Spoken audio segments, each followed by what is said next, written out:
भारतीयों में सोने के प्रति बहुत लगाव देखने को मिलता है। आदिकाल से सोने की अहमियत और कीमत से हर कोई वाकिफ रहा है। वैसे तो ये पूरी दुनिया के लिए ही एक कीमती धातु है, क्योंकि इसमें खास चमक पाई जाती है, जिस कारण इसका इस्तेमाल आभूषणों में होता है। अंतरिक्ष में जितने भी स्पेसक्राफ्ट भेजे जाते हैं, उनकी कोटिंग भी सोने से ही की जाती है, ताकि वो रेडिएशन से खुद को बचा सके। इसके अलावा सोने के उपयोग औषधियों से लेकर बहुत से केमिकल बनाने में होता है। हालांकि आम आदमी के लिए सोना संपत्ति का वो अनमोल पार्ट होता है, जिसे वो ताउम्र संभाल कर रखता है। हाल ही में सोनभद्र में सोने की खोज ने सबकी नींद उड़ा दी थी। हालांकि बाद में सर्वे टीम ने कहा कि आंकड़े सही नहीं हैं और बात ठंडे बस्ते में चली गई। चूंकि सोना जमीन के अंदर पाया जाता है, कम मात्रा में होता है, निकालने में बहुत मेहनत करनी पड़ती है, लिहाजा सवाल उठता है कि क्या सोने को लैब में भी बनाया जा सकता है?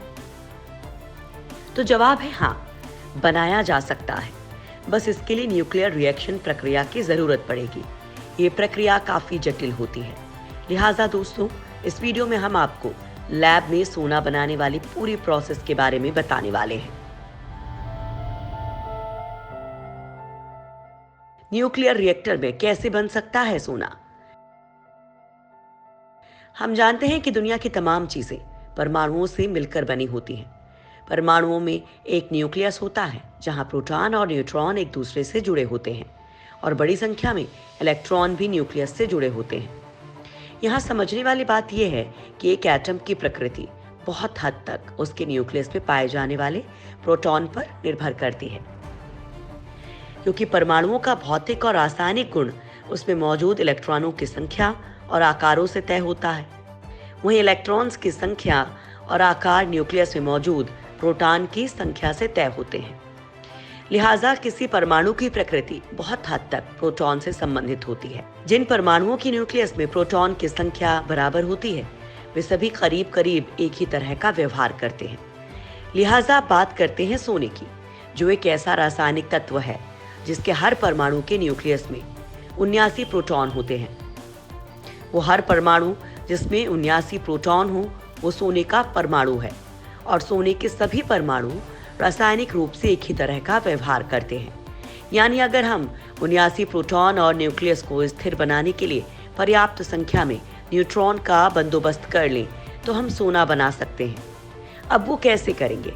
तो आपको बता दें कि मरकरी के परमाणु में 80 प्रोटॉन होते हैं और प्लेटिनम के परमाणु में 78। अगर हम मरकरी से एक प्रोटॉन को हटाने और प्लैटिनम में एक प्रोटॉन जोड़ने में कामयाब हो जाएं, तो हम सोना बना सकते हैं। वैसे सुनने में ये प्रक्रिया काफी आसान लग रही है, लेकिन प्रैक्टिस में काफी मुश्किल है। किसी न्यूक्लियस से प्रोटॉन हटाना या उसमें प्रोटॉन जोड़ने की प्रक्रिया न्यूक्लियर रिएक्शन की प्रक्रिया होती है, और न्यूक्लियर रिएक्शन के लिए काफी ऊर्जा की जरूरत होती है। न्यूक्लियस को बदलना टेढ़ी खीर। किसी बेहद स्थिर परमाणु के न्यूक्लियस का बंधन काफी मजबूत होता है, लिहाजा किसी न्यूक्लियस से प्रोटॉन निकालना या उसमें प्रोटॉन जोड़ना काफी मुश्किल होता है। न्यूक्लियर रिएक्शन के लिए काफी हाई एनर्जी पार्टिकल्स से न्यूक्लियस पर बमबारी करनी पड़ती है। 1941 में 3 वैज्ञानिकों ने मरकरी या पारा पर न्यूट्रॉन की बमबारी की थी। इसकी मदद से वो सोना बनाने में कामयाब हो पाए थे। यानी लैब में सोना बनाया जा सकता है, लेकिन इसके लिए पहले एक न्यूक्लियर रिएक्टर बनाना होगा। उसके बाद मरकरी या प्लैटिनम पर न्यूट्रॉन की बमबारी करनी होगी। हालांकि इतनी बड़ी मशक्कत के बाद भी लार्ज स्केल पर सोना बनाना मुश्किल है। जो सोना बनेगा वो भी काफी प्रदूषित होगा, क्योंकि वो रेडियो एक्टिव होगा।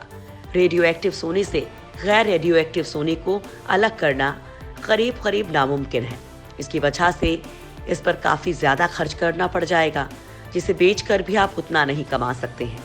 यानी जब तक कोई और तकनीक नहीं आ जाती, तब तक लैब में सोना बनाने वाली प्रैक्टिस ठीक नहीं है। हालांकि कुछ वक्त पहले एक वैज्ञानिक ने प्लास्टिक से सोना बनाने में कामयाबी हासिल की थी। स्विस वैज्ञानिकों ने प्लास्टिक से बनाया सोना। हाल ही में स्विस वैज्ञानिकों को प्लास्टिक से सोना बनाने में सफलता मिली है।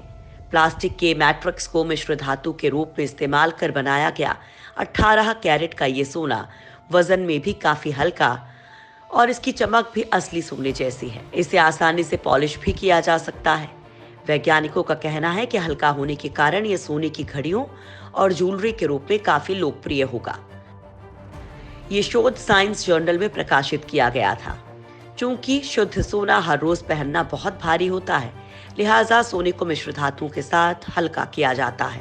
अब इसे अन्य धातुओं के बजाय प्लास्टिक के साथ मिलाकर ETH ज्यूरिख के शोधकर्ताओं ने सोने का एक नया रूप तैयार किया है, जो सामान्य वजन से 10 गुना हल्का है, लेकिन इसकी शुद्धता किसी शादी की अंगूठी जितनी ही है। यही नहीं, इसकी चमक भी असली सोने जैसी ही है।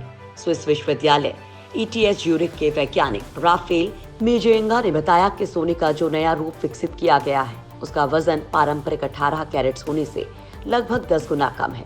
पारंपरिक मिश्रण में आमतौर पर 3/4 सोना और 1/4 तांबा होता है। प्लास्टिक से बनाए गए सोने का घनत्व सिर्फ 1.7 ग्राम प्रति घन सेंटीमीटर है, फिर भी ये 18 कैरेट का सोना है।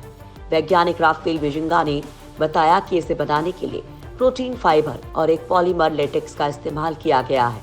इसमें पहले सोने के नैनो क्रिस्टल की पतली डिस्क को रखा गया, फिर पहले पानी और बाद में अल्कोहल के जरिए इसका घोल तैयार किया। इस घोल को कार्बन डाइऑक्साइड गैस के उच्च दबाव से प्रवाहित कर इसे ठोस आकार में बदला गया। शोधकर्ताओं ने इसे बनाने की प्रक्रिया और सामग्री दोनों के लिए पेटेंट का आवेदन कर दिया है।